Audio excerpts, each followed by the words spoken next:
नमस्कार। चलिए सुनते हैं पंचतंत्र की कहानी चंदन का पेड़। एक जंगल में बहुत से चंदन के पेड़ थे। उन्हीं में से एक पेड़ पर एक अजगर रहता था। अजगर को चंदन के पेड़ की महक बहुत पसंद थी।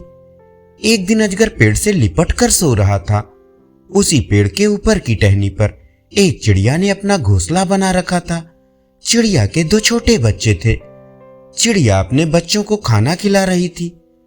तभी उसके बच्चों के चहचहाने की आवाज से अजगर की आंख खुल गई। उसने चिड़िया से कहा, अरे चुप करा इन बच्चों को, चैन से सोने भी नहीं देते।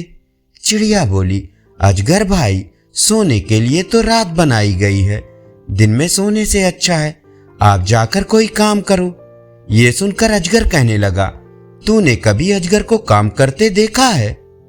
हम तो ऐसे ही पड़े रहते हैं। कोई शिकार फंस गया तो उससे हमारे 10 दिन का भोजन हो जाता है। ये सुनकर चिड़िया को थोड़ा सा डर लगा। भाई, तुम कहीं मुझे और मेरे बच्चों को खाने की तो नहीं सोच रहे हो? अजगर ये सुनकर हंसने लगा और उसने कहा, अरे तुम्हें खाने से मेरा क्या पेट भरेगा? वैसे भी मैं इतने छोटे जानवर का शिकार नहीं करता। धीरे धीरे समय बीत रहा था। कई दिनों से अजगर को कोई शिकार नहीं मिला। अजगर बहुत भूखा था।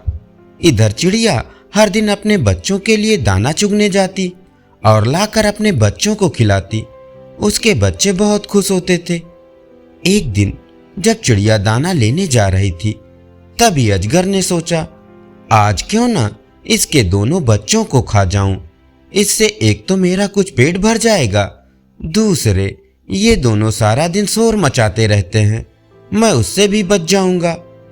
अजगर धीरे धीरे पेड़ की ऊंची डाली की ओर बढ़ने लगा। उसे उन बच्चों पर तरस भी आ रहा था, लेकिन उसे भूख भी बहुत तेज लग रही थी। दोनों बच्चों ने जब अजगर को अपनी ओर आते देखा तो वे सतर्क हो गए। अजगर जब सोता था तब चिड़िया अपने बच्चों को सिखा दिया था कि यह आलसी अजगर कभी भोजन न मिलने पर तुम्हें खाने का प्रयास कर सकता है, इसलिए तुम दोनों को उड़ना आना चाहिए। दोनों बच्चे बस मौका ढूंढ रहे थे। अजगर जैसे उनकी ओर लपका, दोनों बच्चे उड़कर दूसरे पेड़ पर बैठ गए। सही पकड़ न होने के कारण अजगर नीचे गिर गया। उसे काफी चोट लगी थी। वह ढंग से हिल भी नहीं पा रहा था। वहीं पास ही में चिड़िया का घोंसला गिरकर बिखर गया था। कुछ देर में चिड़िया दाना लेकर आई। उसने घोंसला टूटा हुआ देखा तो वह समझी उसके बच्चों को अजगर खा गया। घोंसला भी नीचे पड़ा है। अजगर बच्चों को खाकर आराम से सो रहा है, ऐसा सोचकर वह उसके ऊपर जाकर बैठ गई और पीठ में चोंच मारने लगी। अजगर बेहोश पड़ा था। तभी चिड़िया के बच्चों ने अपनी मां को देखा और वे जोर जोर से चिल्लाने लगे। उन्हें देखकर चिड़िया बहुत खुश हुई। वह उड़कर उस डाल पर बैठ गई, लेकिन अब उसका घोंसला टूट चुका था। तभी अजगर को होश आ गया। वह अपने किए पर पछता रहा था। अजगर बोला, बहन मुझे माफ कर दो, मैं कई दिनों से भूखा था। जब भूख बर्दाश्त नहीं हुई तो तुम्हारे बच्चों को खाने का विचार मन में आया। मुझे माफ कर दो और वापस इसी पेड़ पर आ जाओ। चिड़िया ने कहा, नहीं, अब मैं वहां नहीं आ सकती।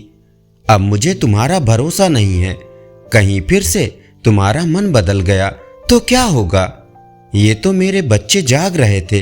अगर रात में तुम इनके पास आते तो ये बेचारे सोते हुए ही तुम्हारा भोजन बन जाते। अजगर ने बहुत कोशिश की, लेकिन चिड़िया अब उसके झांसे में नहीं आई। उसने दूसरे ऊंचे पेड़ पर अपना घोंसला बना लिया। वो पेड़ नदी के दूसरे किनारे पर था, जहां अजगर पहुंच नहीं सकता था। इधर अजगर कुछ ही दिन में भूख से मर गया। अजगर के मरते ही शिकारियों को पता लग गया। वे उस चंदन के पेड़ को काट ले गए। धन्यवाद। अभी आप सुन रहे थे पंचतंत्र की कहानी चंदन का पेड़।